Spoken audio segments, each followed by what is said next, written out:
और इधर रेल मंत्री अश्विनी वैष्णव का शिवसेना पर बड़ा बयान। महाराष्ट्र में जनता ने बीजेपी को वोट दिया था, ये कहा वैष्णव ने। शिवसेना ने धोखे से बीजेपी की पीठ में छुरा भोंका है।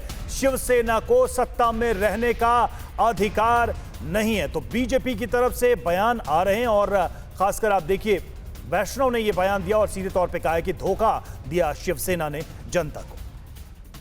देखिए, महाराष्ट्र में जनता ने अपना वोट, अपना कॉन्फिडेंस भारतीय जनता पार्टी को दिया था।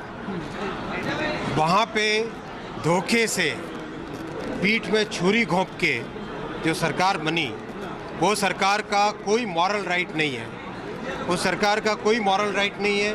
उस सरकार में बहुत, महाराष्ट्र में तीनों चारों दलों के बीच में भारी अंतर्विरोध है। अश्विनी वैष्णव को आप सुन रहे थे। बीजेपी की अब क्या स्ट्रैटेजी रहेगी, इस पर नजर बनी हुई है, क्योंकि आज बीजेपी एक प्रेस कॉन्फ्रेंस भी करने वाली है। और इस बीच सबसे बड़ी डेवलपमेंट ये कि पूर्व मुख्यमंत्री देवेंद्र फडणवीस दिल्ली में ही मौजूद हैं। मयूरेश का रुख करते हैं। मयूरेश, इन बातों से तो बिल्कुल नहीं इनकार किया जा सकता है कि अगर एकनाथ शिंदे अपने साथ 20 से भी ज्यादा विधायकों को लेकर के गए हैं तो किसी खास स्ट्रेटेजी के साथ ही गए हैं, क्योंकि उनकी नाराजगी के बारे में सबको पता है कि उद्धव सरकार से, उद्धव ठाकरे से लंबे वक्त से वो नाराज चल रहे थे। अब ऐसे में बीजेपी के रोल को कैसे आप देख रहे हैं महाराष्ट्र में? बिल्कुल, अगर हम देखें तो पहले उनका सबको सूरत ले जाना, यही बहुत सी चीजें जो है वो बयां करता है। अब बीजेपी क्या स्टैंड लेती है? क्या एकनाथ शिंदे अपना एक अलग पार्टी बनाते हैं या फिर वो बीजेपी में जाते हैं? ये तभी स्पष्ट होगा जब एकनाथ शिंदे मीडिया के सामने आके कोई स्टेटमेंट दे या बताए और बताए कि कितने एग्जैक्ट एमएलए उनके साथ है। लेकिन बीजेपी का यही कहना है और हम लगातार यही बताते आ रहे हैं और बीजेपी ने भी कहा है कि कहीं ना कहीं महाविकास आघाड़ी में जो है वो नाराजगी है। पहले कांग्रेस के विधायक थे, वो नाराज थे। अब सामने आ रहा है कि कैसे शिवसेना के विधायक नाराज है। अगर हम एकनाथ शिंदे की खुद की बात करें तो जब 2.5 साल पहले ये महाविकास आघाड़ी बन रही थी और सरकार स्थापन कर रही थी, तब उसका पूरा देखभाल जो है, विधायकों को होटल में रखना, पूरी स्ट्रैटेजी तय करना, ये सब एकनाथ शिंदे ने किया था और कहा यही जा रहा था कि एकनाथ शिंदे आगे के सीएम होंगे।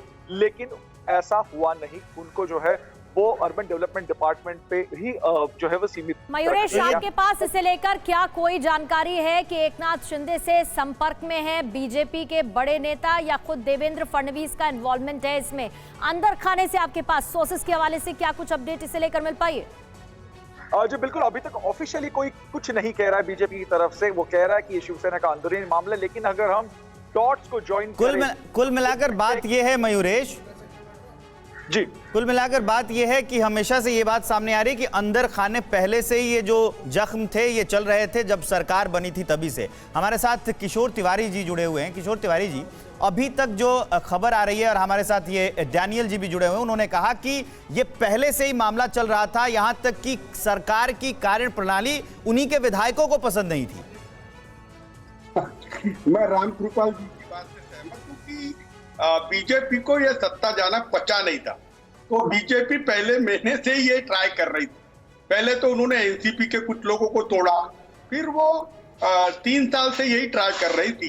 तो मैं ज्यादा घुमा फिरा के नहीं बोलूंगा जी। शायद कुछ लोगों को बहकाने में वो सफल हुए होंगे, लेकिन ये कट्टर शिवसैनिक है। अगर वो कुछ लोगों को बहकाने में सफल हुए, इसका मतलब कि उन्हीं कुछ लोगों को आप बांध के रखने में असफल हुए, तब तो वो सफल हो गए ना। विवेक, मुझे पूरा बोलने दो जी, बोलिए।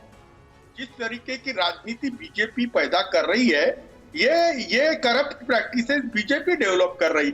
लेकिन जो लोग गए, आप बता रहे हैं, वो जब सत्ता नहीं थी तब भी शिवसेना में थे, 5-5 बार चुन के आए हुए हैं। और एकनाथ शिंदे बीजेपी को ऐसा ही डॉज करेंगे जैसे। सच्चाई यही है सर कि आप अपने विधायकों को एकजुट नहीं रख पाए हैं, तभी ये स्थिति इस वक्त आ गई है कि आपकी सरकार पर ही बड़ा खतरा मंडरा है।